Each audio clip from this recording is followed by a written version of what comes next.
Hello, hello, hello, hello. I'm on the way to pick up my boys from their dad, and I just wanted to hop on and record this. I've been feeling, I don't know, I've been feeling kind of heavy lately. Not that I'm going through anything in particular, but with the boys being with their dad for the summer, I'm just having a little bit more personal time, and I've been getting off of work late or early lately. So usually I have a full schedule the fall and winter, and I've just been having a lot of time. So I've been filling that time with just books and Christian movies, but I haven't been in fellowship with my community, my small groups like I usually do. Not as much fervent prayer, not as much deep diving into my word. So, and with that being said, I just feel heavy. Now I haven't been like I'm doing a lot to make sure that I'm not allowing anything bad in, like nothing sinful am I consuming. Nothing am I willfully consuming that I know is sin driven, like that's the sin or the intent of it. But even with that being said, I'm still feeling very heavy, and so I just want to encourage you to don't waver in the intensity and the regular manner in which you pray and seek God and lay before His face. Because if it's not pulling you closer to God, like if you don't leave from that experience feeling closer to God, then it's pulling you away from God. It's not pulling you far away. It may not be like dragging you yards and yards away, but it's still pulling you away. And so I was like, I'm watching good stuff. I was watching a movie about a missionary in China. But that day I watched that movie, and I watched another movie about a missionary. But I didn't read my word. Like I maybe read a little bit because I've also been sleeping in since the boys aren't there. So I was like, ooh, the boys will be gone. I would get up really early and to get all my morning study in. Usually I get up at least 2 hours before we need to leave the house. And I haven't been doing that. I've been sleeping in. So I'm not even getting in as much much word as I need. And because we're leaving work early, I usually, read the word on my lunch break. I have like a praise and worship in my car. Like I'll be going all in. I haven't had the time to do that, right? But these are all excuses. They're really just excuses, but it's just an example to say when you just tweak it just a little bit, you can fall off. You can fall off. You can feel away from God. Like we have to constantly stay before Him. And so while I haven't been praying, like I've been doing like what I call drive-by prayer, like not drive-by, drive-through prayers. It's kind of like I'm in my car, and so I'll say quick prayer wherever I'm driving, and then I'll get out. But I'm talking about, when I go in, I press in, I move everything out of the way to make room to lay at the feet of the Father. When I pray like that, and I move heaven and earth to go ahead and get into my word, and I'm staying up late just to get this word in because I need it, because it's feeding me like air. Like that kind of press in, I feel His presence. I feel it as I move about the world. I feel I'm walking in the Spirit. And when I don't do that, I feel like I'm just walking. I'm just doing things by routine. Like I still listen to sermons on YouTube because that doesn't take any effort. That's effortless. I can just let my phone play, and so it's still getting in. Like nothing bad, quote unquote, is getting in. But I'm not going to the source and letting Him download anything into me.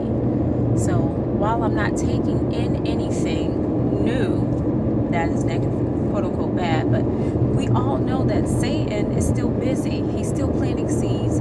He's still putting suggestions in our mind. He's still suggesting or making us try to suggest that we feel inadequate, or that we just are distracted by little things, that when I'm in my word, I recognize his attacks immediately. I'm like, don't come with that. Don't come for me with that. Like I can't let you in on that.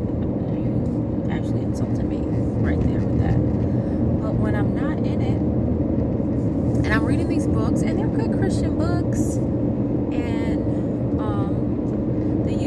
sermons, they're good sermons. They're good sermons. But the thing about it is, if I'm just eating the sermon from somebody else, and I'm just reading the book from somebody else, where do you think, if it is a God-inspired sermon and a God-inspired book, where do you think they got that information that they're now spoon-feeding me? They got that from sitting at the feet of the Father. So in essence, I'm trying to take the leftovers from their quiet time seeking the Lord and trying to sustain myself completely. Now they done made time. They had the sense enough to go and sit before the Father and pray and ask for Him to download something special in them, so they can feed us, to lead us back to Him. Anything that we do in this world, even if it's for a good cause, whether it be writing a book or preaching a sermon or teaching a workshop or leading a small group, it's to speak to a person in a manner that will lead them back to the Father. We don't have our own doctrine. We don't have our own ministry here on the earth. We are but disciples. The Great Commission is for us to go out and teach the multitude. That's what we're here to do, but not to create our own followers. So anytime we consume something from a fellow believer, they got all that information from the Father. And so when we consume that, it should only be confirming something that we've already spoken to God about. It should only be confirming something that we've already had manifest to us in a dream or in a prayer time with the Lord, or with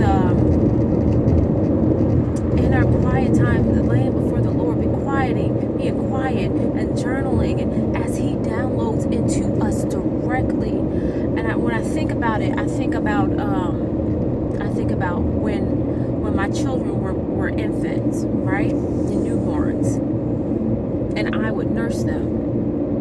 So as we know, most women today are working moms. Not most, but I will say a fair share of us are working moms. So while we are so blessed, if we are so blessed to breastfeed our children, that we may not always have the time and the availability to get them directly to us. So what do? We supplement by pumping our milk. So we pump the milk, and it's the same milk. It comes from us.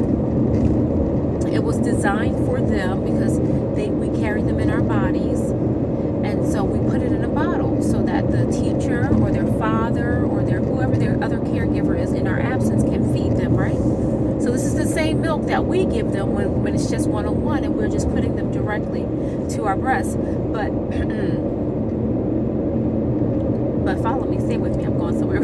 I'm going somewhere with this. I'm sorry. I should never do these when I'm driving, but it just came on me. So I wanted to share it. So when we pump this milk, anybody can give them this milk, the same milk from the source, from the same source that was designed for them, right? This milk is for them. It has the antibodies that my body creates specifically for him. I have two boys, for them, because they came from my body, so I'm giving them everything they need. God has designed it that it's got everything that they need, but it's coming through a bottle. So I don't know if you've ever seen somebody give a child breast milk through a bottle when they're also used to latching onto their mother. I mean, they take the bottle and they drink it, and their bellies are full and they're satisfied. But if their mom comes in that room, you know what they're going to want? They're going to want their mom. They're going to want it warm. They're going to want it from the source.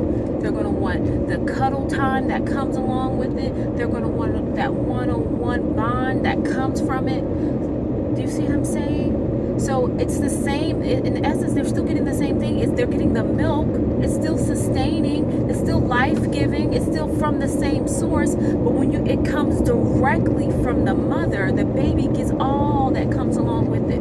All the extras that come along with it. It's a different experience when it comes directly from the source. Come on now. Do you understand? So when we go to God for ourselves, it's a different connection. We get a different level of understanding. He's able to deliver it directly to us just the way we need it. Downpour His love onto us so that we can feel feel it and know that it was directly from him directly to us for exactly to sustain and to nourish what we need in this moment. Come on now. And there's nothing that can pacify that. There's no substitute for that.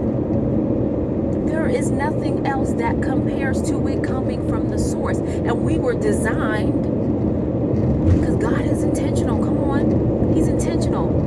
Everything that he does is intentional. So we were designed to get our connection directly from him. Everything else is to supplement what we get directly from him. So while there's nothing wrong with great Christian movies, there's nothing wrong with great Christian authors, there's nothing wrong with having downtime and relaxing time, but nothing, and all of those things, you should never forego your word and your prayer, your full intentional prayer time with the Lord. Nothing should come before that. That is a constant. That's a constant and consistent thing that can't be compromised by anything else, because nothing else is life-giving like that. We were made to commune with God.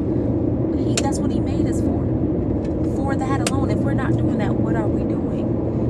If we're not doing that, then we're being pulled away.